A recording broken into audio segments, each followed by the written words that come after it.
বিটিআৰৰ চিম হৈ থাকক নাথাকক বিটিআৰত চিৰদিন শান্তি আৰু নিৰাপত্তা থাকিব লাগিব।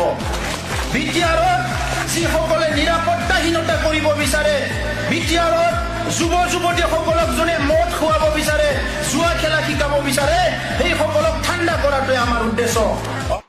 खुलुमबाय रायजोफोर गिबिसिन थाराव फिथांखिब्ल इउटुब चेनेलनिफ्राय रायजो राजा बयनिसिमबो फुंबिलिनि गोजोननाय बावहरनाय जाबाय। जायफ्रा सानफ्रोमबो खौरां खोनासंनो मोजां मोनो नोंथांमोननि थाखायनो आङो माखासे भिडिअफोरखौहाय लानानै फैबावबाय।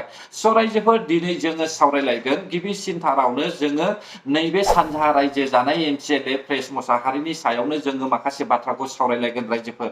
नैथियाव आङो सिएम बिपिएफ पार्टिनि हाग्रामा महिलारि आरो सिएम इउपिपिएल पार्टिनि प्रमद बर' सार बिसोर सानैनि गेजेराव फारागथिखौ जोङो सावरायगोन।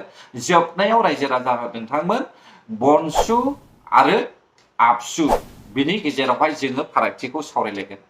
बे समाव रायजोफोर जोङो गिबिसिन थारावनो सावरायनोसै नैबे प्रेस मोसाहारि बिथाङा साननैसो सिगां मिटिंआवहाय गसंनानैहाय माखासे लेक्सार होदों, प्रेस मिट लादों। बिनि सायावनो आङो फंनैसो बाथ्रा बुंगोन।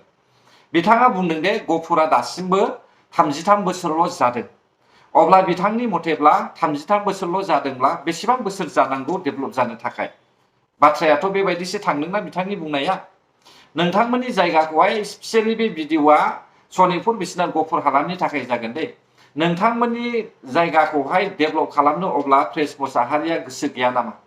थांनाय 17 बोसोरावहाय नोंथांमोननि जायगाया सोसनजाखानांगौमोन, नाथाय बे समावहाय बिपिएफ पार्टिनि मावथिफ्रा माब्लाबाबो नोंसोरनि जायगाखौहाय गोसोखाङाखै।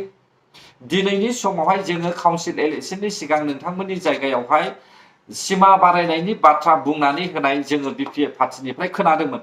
नाथाय दिनैनि समाव नोंथांमोननि जायगायाव मा खामानि मावदों बेखौहाय नोंथांमोनासो नुगासिनो दङ हयथ' ना। दिनै मानो 1989 नि बाथ्राखौ स्टप खालामनानै गालांदों प्रेस मोसाहारिया आरो मानो 33 बोसोरल' जादों होननानै बाथ्रा बुंदों?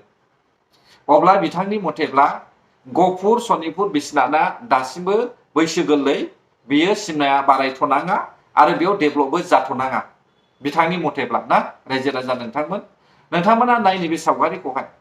बे सावगारियावहाय सानजाहा थानाय लिडार बेलाथि लिडारफोर बिसोरो मिथिबायना। दा बिसोरनि थाखायनो उदालगुरियाबो आन्दायहोजानोसै, सनितपुराबो आन्दायहोजागोन, बिश्वनाथआबो आन्दायहोजागोन आरो गफुराबो आन्दायहोजागोन बिसोरनि थाखायनो मिथिबायना। उदालगुरियावहाय रिहन दैमारिया मिनि सेक्रेटारियेटनि थाखाय रायजो राजाफोरखौहाय मा होनो मोखां सुफ्लानानैहाय थगायनानै दोननोसै। माजबाटआवहाय चरन बर'आ ग्रिन भेलि लाबोनानैहाय रायजो राजाफोरखौहाय खुसि खालामनानै भट आदाय खालामनोसै आरो गफुरावहाय डेभेलपमेन्टनि बाथ्रा बुंनानै प्रेस मोसाहारिया रायजो राजाफोरखौहाय थगायनानै दोननोसै। गंसे गंनै लामा बानायगोन, दोंसे दोंनै लामा बानायगोन, बेनि अनगा गुबुन बाखि जेबो खामानि मावनाय नङा। जाय मानसिखौहाय मोजां मोनो बेखौ सापर्ट खालामगोन, जायहा बिपिएफ पार्टिनि क्लस बिसोरखौहाय नायगोन, बिनि अनगा जेबो खामानि मावनाय नङा रायजोफोर। जेरै 17 बोसोरावहाय बिथांमोना दंखायोमोन, 17 बोसोरावहाय बिथांमोना खामानि मावखादोंमोन, थिग बेबायदिनो दानि समावबो बिसोरो खामानि मावगोन आरो सनितपुर बिश्वनाथ गफुर हालामनि रायजो राजाफोरनि सिमा बारायनायनि सोसननांगौ बाखि दङाबो जाफुंनाय नङा खोमा होननानैहाय आं सानदों रायजोफोर। नायलांदो रायजोफोर जायोना जायाना। बे समाव नैथियाव फैदो सानै लिडार, सासेया जाहैबाय इउपिपिएलनि, गुबुन सासेया जाहैबाय बिपिएफनि। बे सानै लिडारनि फारागथिखौ आङो बाथ्रा बुंनो थाखाय भिडिअखौ लाबोनाय जादों रायजोफोर। थांनाय 5 बोसोरावहाय इउपिपिएलआ मा मावखो, थांनाय 17 बोसोर आरो नैबे 3 दानावहाय बिपिएफ पार्टिया मा मावखो, बिनि फारागथि रायजोफोर दे। नैबे इउपिपिएल पार्टिनि खामानिया जाहैबाय थांनाय 5 बोसोरावहाय लेन्ड फाट्टा होबाय बिथांमोना, सुपार 50 बानायबाय बिथांमोना, नलेज फेस्टिभेल खुंबाय बिथांमोना, दुरान काप खुंबाय बिथांमोना आरो लोगोसे गुबुन स्किम लाबोनानैहाय बिथांमोना मददबो खालामबाय आरो रां अनसुंथाइबो होबोबाय। नाथाय दिनैनि समावहाय 3 दाननि गेजेरावहाय इउपिपिएल बा बिपिएफ पार्टिया मा खामानि मावखो? जागायजेननायनिफ्रायनो दावराव। देरहाखांनायनि उनावनो जौ जुवानि आड्डा, मेला खुंबाय जौ जुवानि आड्डा, बहाबा मोनसे खेला खुंदों जौ जुवानि आड्डा, आइ रिभार फेस्टिभेल बानायदों जौ जुवानि आड्डा। आइ रिभार फेस्टिभेलावहाय मा इनकाम दङ एकमात्र गंसे गंनै दखान होनानै जाग्रा मानसिफोरनि थाखाय पार्सनेलि इनकाम ओमफ्राय आर्टिस्टफोरनि थाखाय रंजाहैनायनि माखासे इनकाम जुवा होनायनि थाखाय जुवादार कमिटिनि थाखाय इनकाम बेयो मोनफ्रोमबो बर' जातिनि थाखाय इनकाम नङा रायजोफोर गावबा गावनि पार्सनेलि व्यक्तिगत इनकामल'सो बे आइ रिभार फेस्टिभेलावहाय बाखि जेबो डेभेलप गैया मा डेभेलप दङ नेसनेलनिफ्राय फैनानै मेथाइ खनफैगोन थाखा फैसा लानानै थांगोन बास बेसिखिनि बाखि जेबो गैया नाथाय जोङो इउपिपिएल पार्टिनिखौ जों साननानै नायोब्ला लेन्ड फाटा होदों 3 लाखनि गोजौआव बेयो रायजो राजानि थाखाय थैस' थांस' सिरु सिथायनि थाखाय खामानि जादों दुरान काप लाबोदों लाइमोनफोरनि फुटबल गेलेग्राफोरनि टुर्नामेन्ट लानानै फैदों बयनिफ्रायबो देरसिन एसियानि गेजेरावहाय मुंदांखा टुर्नामेन्ट दुरान काप बेखौहाय बिटिआर बायदि जायगायावहाय 5 बोसोर खुंफैनो हादों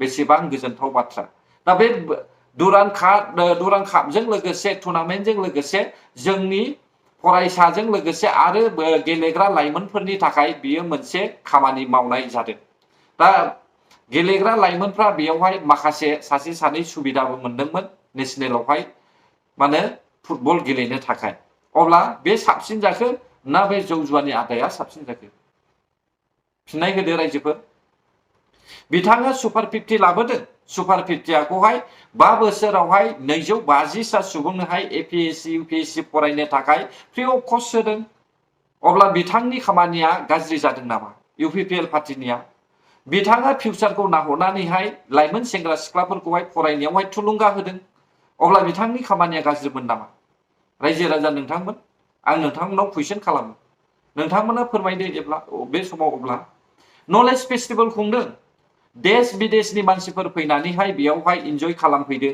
आरो जोंनि बर' हारिनि कालचारखौहाय लांनानैहाय ससियेल मिडियायावहाय दिन्थिनानैहाय जारिमिनारि मोनसे बिथांमोना ससियेल मिडियायावहाय दिन्थिफुंनानै होदों बेजों लोगोसे जोंनि बर' हारिनि जातिया आइडेन्टिटि जादों अब्ला बै लोंख्रुबनाय जाख्रुबनाय आइ रिभार फेस्टिभेलजोंहाय सारा मुलुगावहाय जोंनि बर' जातिया गोसारदों नामा दा सायख'दो नोंथांमोना आं इसेबां बुंनो होननाबो साना आरोबाव बिथां सीएम प्रमद बर' सारआ थांखि लाबावदोंमोन आउट अफ कान्ट्रियावबो सोलोंथाइयावहाय हेफाजाब होनाय बादि खाबु मोननाय बायदि जोङो खामानि मावगोन होननानै आमेरिका बायदि देशआवहाय फाथायहरनानै लेखा फोरोंनायनि थाखाय प्लान पलिसि लादोंमोन दा बेफोरखौहाय नायोब्ला जोङो दिनैनि इउपिपिएल दिनैनि बिपिएफ पार्टिनि खुंनाय सरकारखौहाय जोङो दुनायनि गाद्दा होननानै जोङो बुंनो हायो रायजोफोर मिथिबायना जोबनायाव आबसुनि आफादगिरि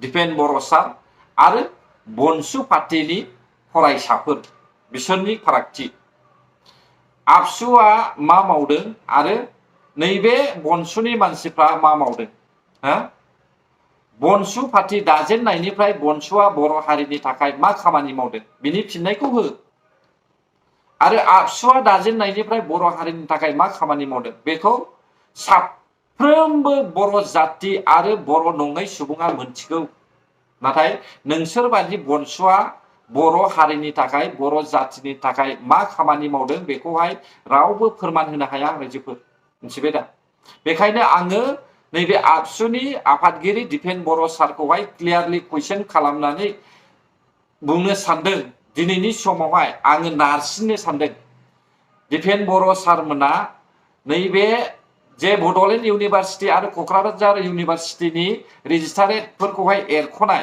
बिनि सायाव गोख्रों राहा लानांगौ आयेन मथे बिसोरखौहाय बिजिरनांगौ माब्रै एरख'नाय जुदि आइडेन्टिटि जेबो गैया खुनु एभिडेन्स गैया माब्रै एरख'नाय बिनि आयेन मथे गभर्नमेन्टनि सरकारनि आयेन लानानैहाय खामानि मावनांगौ दिपेन बर' सारमोनहा आरो बिसोरखौथ' आं सिदा बुंखायो मा खामानि मावदों बिसोरना आबसुआ इउपिपिएलनि समावहाय न'खर न'खर थांनानै फरायसाफोरनोहाय थुलुंगा होदों सोरनोबा थाखा फैसा गैयैखौ बिसोरनोहाय अनसुंथाइ होदों अब्ला दिनैनि समाव बनसुआ मा खामानि मावदों बुंदो मात्र नांलायनाय एरग्लुंलायनाय आरो नासयलायनाय बिनि अनगा बनसुआ जेबो खामानि मावाखै रायजोफोर गोजोन्थों अब्ला जायफ्रा आंनि भिडिअखौ जोबजासे नायबाय बर' हारि जै जाथों जै बर' हारिनि